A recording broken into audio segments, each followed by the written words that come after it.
All right, Raja, you just got off an incredible first ever American appearance, Shpongle live band. How did it feel on this, being up on the stage, looking out at the crowd? Well, it was a beautiful, large crowd, and everybody was super responsive. You put your arms up, they put their arms up. You waved to the left, they waved to the left. You smiled, they smiled. There was a lot of eye contact and a lot of love and a lot of incredible auras flashing. It was very dramatic with the lightning, the thunder, the water was pouring on the stage. No one left. Everybody was having a better time. The harder it rained, the people were smiling even more. It added to the effect, It right? did. We asked God for a bit of dramatic, backlighting, and He came up with, amazing natural phenomena. So the feeling is absolutely exalted, exhilarated, satisfied, blown away, absolutely emancipated. It feels like I've just given birth to the cosmos.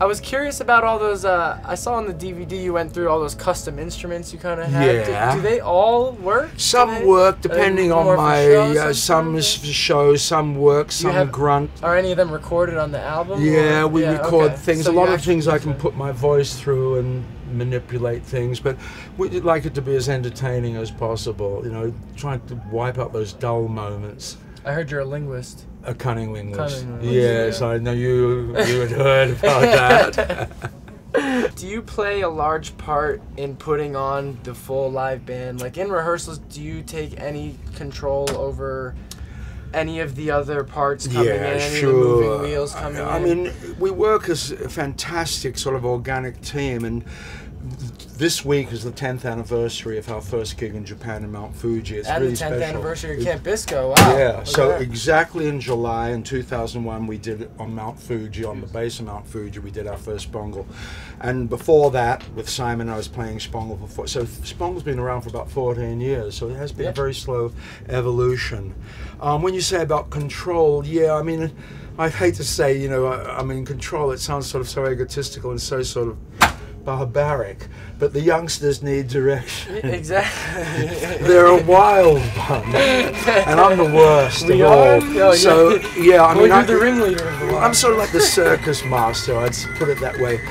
The ringmaster, sort of the wizard who sort of doesn't do very much, and but somehow everything sort of happens around me.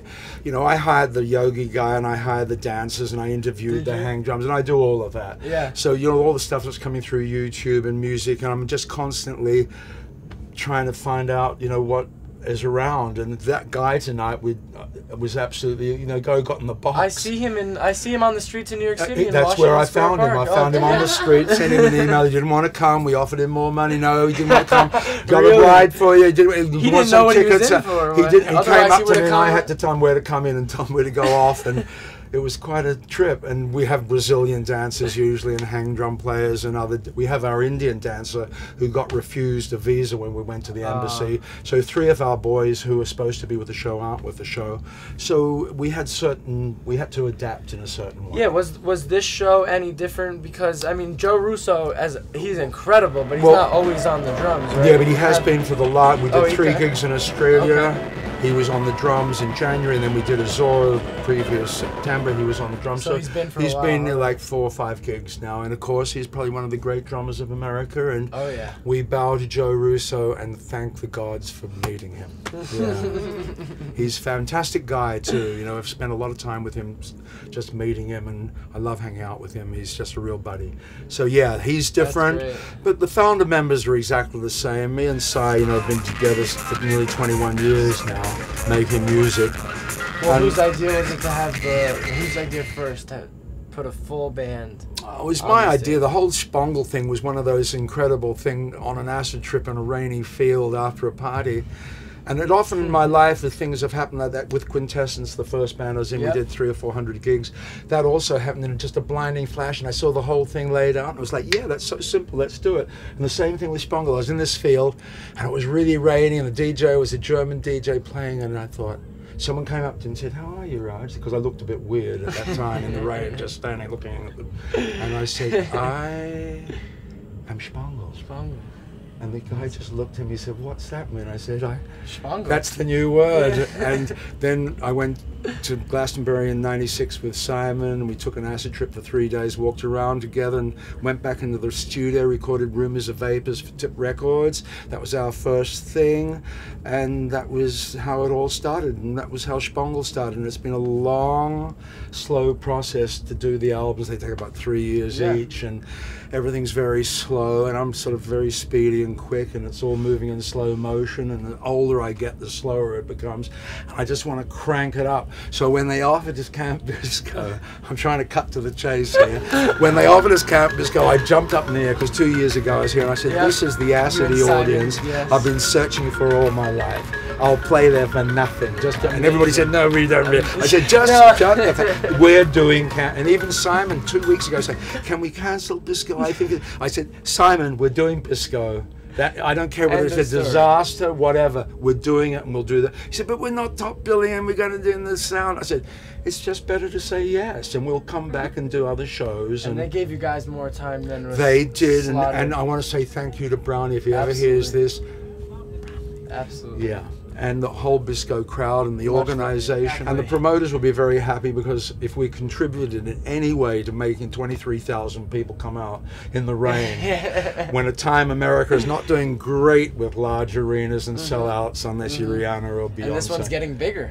I mean, it's doubling. 2 years ago, it was like 8,000 or something, and now we're looking at over 20,000. It's extraordinary. You know, we go by the pleasure principle in life. You know, everything, you know, it has to feel good. You know, if it doesn't feel good, throw it out. Yeah. You know, be with the high people, be with the people who are going to take you onwards and upwards, and who are going to look out for you, and you be your friends.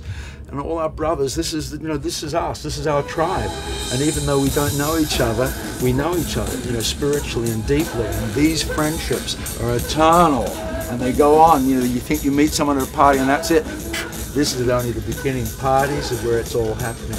Parties are the psychiatrist couch of the modern world. Parties are the ultimate. McKenna said there is nothing in the world greater than a good party. Nothing. And he's right. Well, here we are. And here we are. There's a reason we all come out to this every year. Wow. Please ask me again while I'm still alive on this earth plane. How do you feel about the we've noticed this is growing, and it seems that America's electronic music, the broad sense of it, seems to be picking up steam a little bit as well too. Have you noticed that? There's so many genres of music. You know, I don't even know what dubstep is and all of these things. You know, my friends love it, and they go here in the drum and bass. You know, I can't keep up with all that stuff. You know, it's just that we go in the studio and make music that we want to make, and that's all. And I respect everybody. Anybody who's in this business I respect, because it's hard, you know, to be in the entertainment, and at whatever level you're on. But if you're passionate, you're dedicated, and you really see something that's a vision, you've got to go after that and then share it. And this is what hopefully we're doing. But this is the beginning. You know, you talk about electronic, you know, music, how many years have been, 20, 30 years of something? Look at the other music, classical music, opera, how long it took to develop, hundreds of years. And here we are 20 years later, just as pervasive. The great stuff always lasts. We all love quality, the smell of leather, the plastic, you know, we're rocking. It's perfect. Dizzy, lostinsound.org. Lost in Sound! I want to be lost in sound! Media. Raja wants to be lost in sound. Oh, please, I want to This is for Ranch. Camp Bisco 10-year anniversary. Yes, 2011 July. Woo! Thank you, Raja. Thank you, everybody in this room and everybody out of the room.